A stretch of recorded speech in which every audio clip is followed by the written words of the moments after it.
अतिवृष्टी झाली आणि त्याचा प्रचंड परिणाम शेतीवर, गुराढोरांच्यावर आणि शेतकऱ्याच्या संसारावर झालेला आहे. आपण बघितलं की हल्ली या महिन्यामध्ये सोयाबीनचं पीक हे मोठ्या प्रमाणात घेतलं जातं. काही भागात कापूस घेतला जातो, अन्य पिकं घेतली जातात. पण त्याच्यामध्ये सोयाबीनचं पीक एक भरवशाचं पीक. हे अतिवृष्टी फळामुळे सोयाबीन किंवा बाकीच्या गोष्टी याची वाढ झाली, पण फार दिवस वाफ्यामध्ये पाणी राहिलं आणि त्याच्यामुळं सोयाबीनची अन्य पिकं ही कुजून गेली आणि कुजून गेल्याच्यामुळं त्याच्यापासून जे उत्पादन होतं ते शेतकऱ्याच्या हातात पडलेलं नाही, तो उद्ध्वस्त झालेला आहे.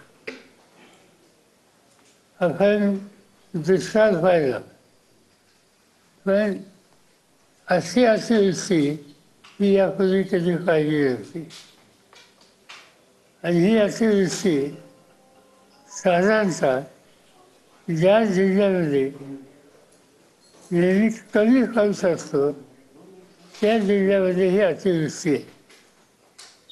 त्याच्यामध्ये सोलापूर असेल, लातूर असेल, धाराशिव असेल, जालना असेल, औरंगाबाद, नांदेड, परभणी हे जिल्हे असतील किंवा अलीकडचे अगदी नगरमधला दक्षिण नगर आणि हे सगळे भाग, या सगळ्या ठिकाणी अतिवृष्टीमुळं अतोनात नुकसान शेतकऱ्यांचं झालेलं आहे.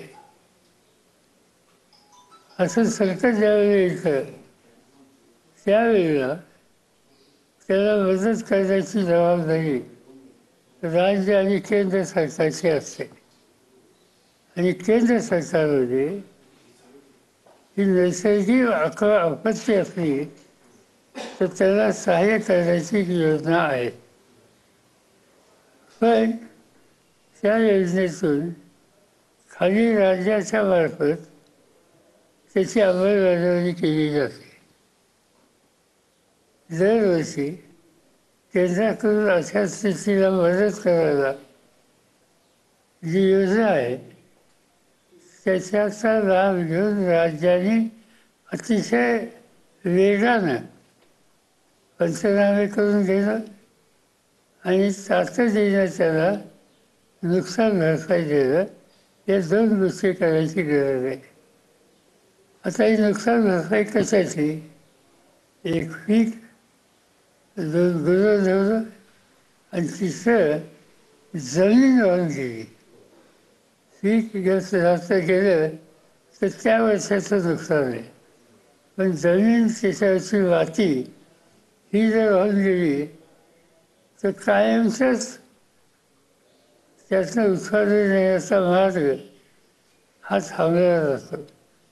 आणि म्हणून यावेळची मदत ही निवड पंचनामे करून पीक गेलं म्हणून करून चालणार नाही. पिकाच्यासाठी मदत करावीच लागेल, पण जमिनीसाठी सुद्धा करावं लागेल.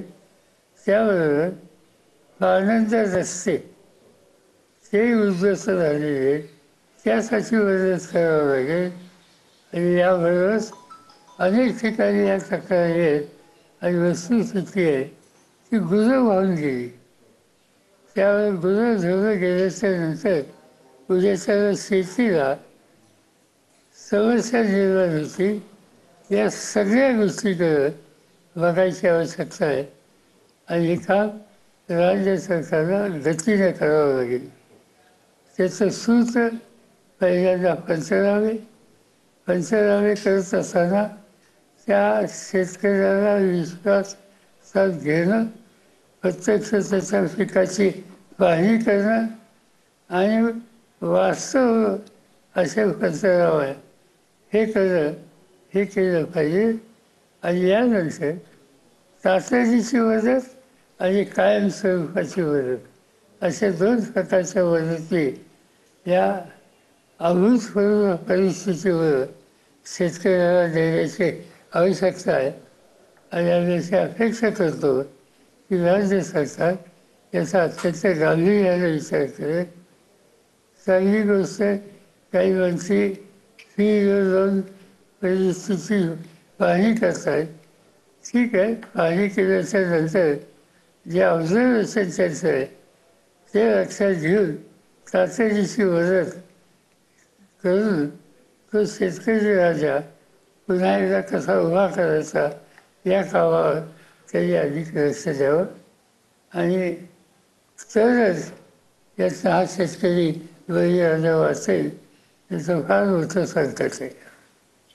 सर आणखी पाऊस सांगितल्यापासून हो, असं हवामान खात्याने सांगितले की या 4 दिवसात सुद्धा पाऊस आहे.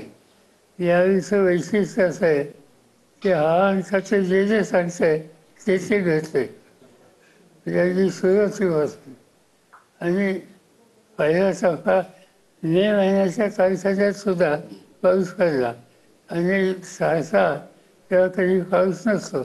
पण तेव्हापासून आजपर्यंत हवामान खातं यांनी शेतकऱ्याला सावध केले, बेसावध ठेवलेलं नाही. आणि त्यांची जी असं अंदाजाची माहिती आहे त्याची नोंद सरकारने घेतली पाहिजे. सर गेल्या काही काळापासून महाराष्ट्रामध्ये अशा वेगवेगळ्या समाजांमध्ये तणावाची परिस्थिती निर्माण करण्याचा प्रयत्न होतोय. खास करून काही नेते जे वक्तव्य करत आहेत तर त्याच्यातून तुम्ही नाशिकमध्ये याबद्दल बोलला होता, तर नक्की असं काय म्हणणं आहे याबद्दल? माझी थोडी तक्रारच्या संबंधीची आहे. दुर्दैवानं मराठा विरुद्ध ओबीसी असं एक वेगळं वातावरण जाणीवपूर्वक काही घटक करतात. काही प्रश्न उपस्थित करतात. त्या प्रश्नाची सोडवणूक करण्याची जबाबदारी राज्य सरकारची असते. मला राज्य सरकार काही हालचाल करायला लागले असं दिसतं.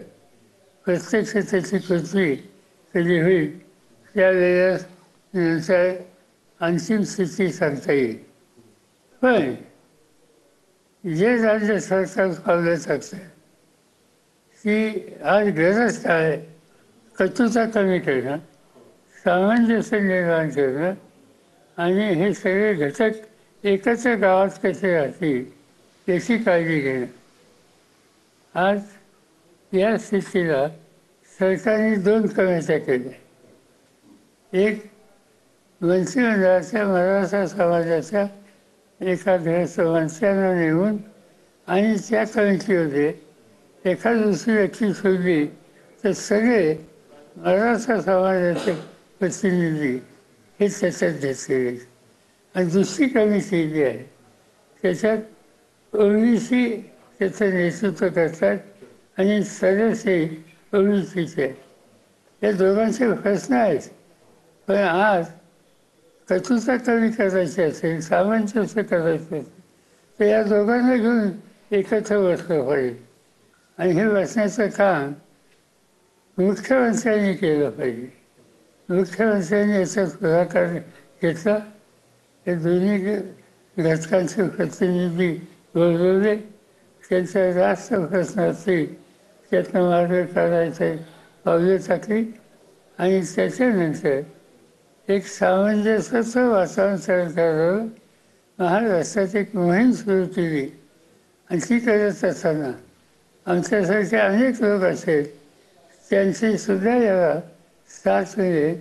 कारण आम्हाला हा महाराष्ट्र एकत्र ठेवायचा आहे. आणि ही ऐक्याची वीर ही दुर्मिळ होता कामा नये. आज ह्याची राज्याच्या दिशेने अत्यंत गरज आहे.